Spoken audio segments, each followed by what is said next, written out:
International monetary fund सहित कई organisations ने ये प्रिडिक्ट किया है भारत 2047 तक इकोनॉमिक सुपर पावर बन जाएगा।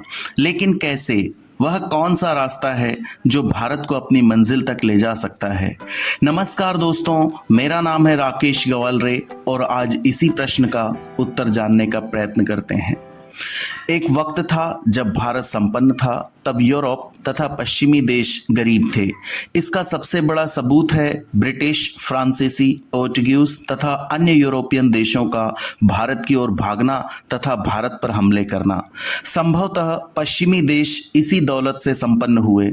आज स्थिति इसके उलट है। आज पश्चिम संपन्न है तथा भारत गरीब है। दोस्तों, दुनिया में वेल्थ ऑलमोस्ट कांस्टेंट होती है। जो आज वेस्ट के पास है वह कभी भारत के पास था। दोस्तों, यदि भारत को आर्थिक महाशक्ति बनना है तो उसे इस वेल्थ को प्राप्त करना होगा और इसे प्राप्त करने के दो तरीके हो सकते हैं, एक ब्रिटिश तरीका तथा दूसरा चाइनीज तरीका। ब्रिटिश तरीका यानी दूसरे देश को गुलाम बनाकर कॉलोनी बनाना तथा वहां की वेल्थ को लूट लेना, जैसे अंग्रेजों ने भारत के साथ किया। लेकिन वर्तमान में परमाणु हथियार की वजह से यह संभव नहीं है। दूसरा तरीका है चाइनीज। इस तरीके में शामिल होता है व्यापार, यानी अपने गुड्स और सर्विसेज दूसरे देश के मार्केट में बेचना तथा पैसे प्राप्त करना। यही तरीका चीन ने अपनाया।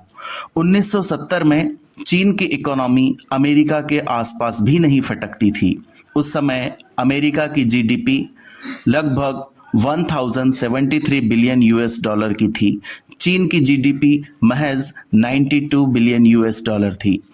इंडिया की जीडीपी 62 बिलियन डॉलर के अराउंड थी। आज स्थिति बहुत परिवर्तित हुई है। आज अमेरिका की जीडीपी लगभग 28,978 बिलियन डॉलर है। वहीं चीन की जीडीपी अमेरिका से बहुत पीछे नहीं है, यह 17,700 बिलियन डॉलर है तथा भारत की जीडीपी महज 3,809 बिलियन डॉलर की है। दोस्तों, अमेरिका ने 1970 के दशक में तत्कालीन सोवियत यूनियन को काउंटर करने के लिए चीन के लिए अपना मार्केट खोल दिया था। चीन ने अमेरिकन मार्केट में खूब एक्सपोर्ट किया तथा खूब पैसा कमाया। संभवतः आज जो चीन के पास पैसा है वो उसने अमेरिकन तथा यूरोपियन मार्केट से ही कमाया है। दोस्तों, यही वह रास्ता है जो भारत को भी आर्थिक महाशक्ति बनने की ओर ले जाता है। हमें ज़्यादा से ज़्यादा गुड्स एंड सर्विसेज एक्सपोर्ट करना होगा। हमारे प्रोडक्ट की डिमांड तभी हो सकती है जबकि वह सस्ता भी हो और अच्छा भी हो। दोस्तों, इस प्रकार का प्रोडक्ट बनाने के लिए हमें तीन चीज़ों की ज़रूरत होगी। एक, कैपिटल यानी उद्योग लगाने तथा चलाने के लिए पूंजी। दूसरा, इंफ्रास्ट्रक्चर जैसे बेहतर रोड, रेल, समुद्री तथा हवाई कनेक्टिविटी। तथा तीसरा है स्किल्ड लेबर। आइए आज हम भारत से संबंधित इन्हीं तीन फैक्टर्स पर बात करते हैं।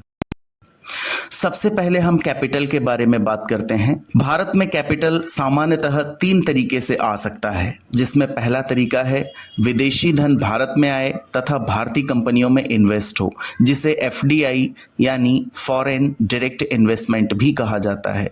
दूसरा तरीका है जिसमें विदेशी इन्वेस्टर्स भारतीय शेयर बाजार में इन्वेस्ट करें, जो अल्टीमेटली कंपनियों के पास पहुंच सकता है।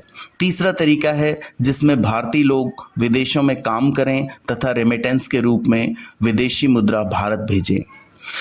हम एफडीआई यानी फॉरेन डायरेक्ट इन्वेस्टमेंट के बारे में बात करते हैं। एक रिपोर्ट के अनुसार वर्ष 2012 से 2022 के बीच अमेरिका ने पूरी दुनिया में सर्वाधिक 388 बिलियन यूएस डॉलर की एफडीआई अट्रैक्ट की है।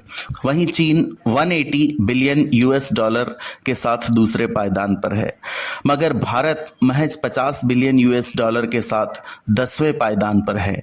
दोस्तों, हमें और अधिक एफडीआई अट्रैक्ट करने के लिए इन्वेस्टमेंट प्रक्रिया को सरल बनाना होगा, अधिक टैक्स बेनिफिट उपलब्ध कराने होंगे, उद्योगों के लिए अनुकूल वातावरण तैयार करना होगा। शेयर मार्केट की बात करें तो वर्ष 2000 2024 में दुनिया का सबसे बड़ा स्टॉक मार्केट अमेरिका का न्यूयॉर्क स्टॉक एक्सचेंज तथा नेस्डेक है, जिसका मार्केट कैपिटलाइजेशन लगभग 55,500 बिलियन यूएस डॉलर है।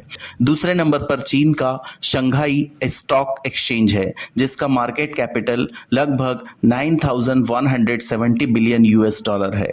भारत का बॉम्बे स्टॉक एक्सचेंज तथा नेशनल स्टॉक एक्सचेंज लगभग 4,200 बिलियन डॉलर मार्केट कैपिटलाइजेशन के साथ 5वें स्थान पर है।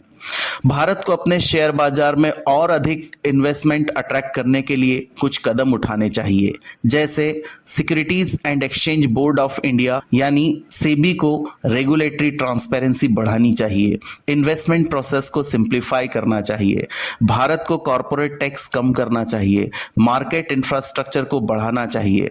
आइए एक नजर डालते हैं फॉरेन रेमिटेंस पर, यानी विदेशों में काम करने वाले भारतीयों ने जो विदेशी मुद्रा भारत भेजी है उसके बारे में।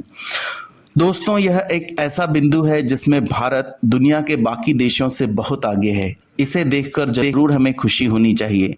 यूनाइटेड नेशंस मिग्रेशन एजेंसी की रिपोर्ट के अनुसार वर्ष 2022 में सर्वाधिक रेमिटेंस भारत ने प्राप्त किया है। भारत ने 111 बिलियन यूएस डॉलर प्राप्त किए हैं, जबकि चीन 51 बिलियन यूएस डॉलर के साथ भारत से लगभग आधे पर है।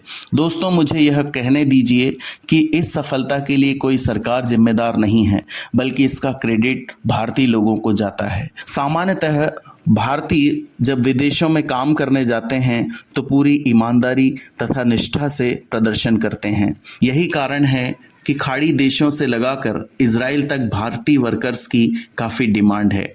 आइए अब हम इंफ्रास्ट्रक्चर के बारे में बात करते हैं।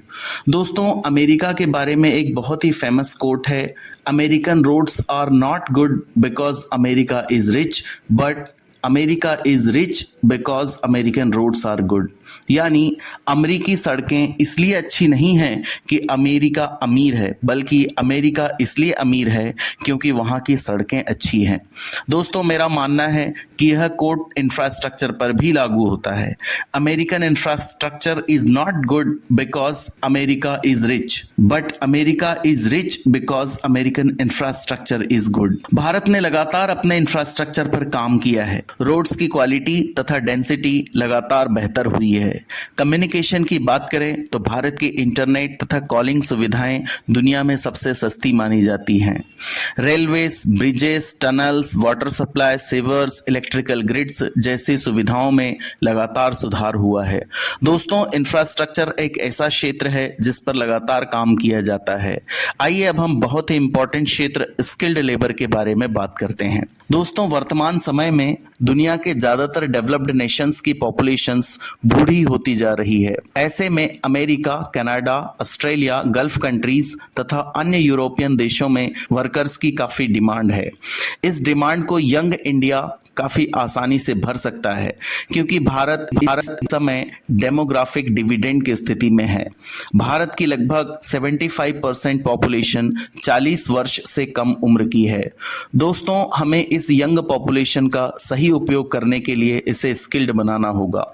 इसके लिए हमें प्राइमरी एजुकेशन का स्तर बढ़ाना होगा, साथ ही उच्च शिक्षा का स्तर भी बढ़ाना होगा। कम पढ़े लिखे लोगों को भी स्किल डेवलपमेंट के माध्यम से प्रशिक्षित करना होगा, ताकि हमारा डेमोग्राफिक डिविडेंड वेस्ट न जाए। भारत के कार्यबल में महिलाओं की भागीदारी बढ़ाना होगा। तो साथियों, ये था कंप्लीट एनालिसिस। उम्मीद करते हैं हमारा बुढ़ापा आने तक भारत एक सुपर पावर बन जाए।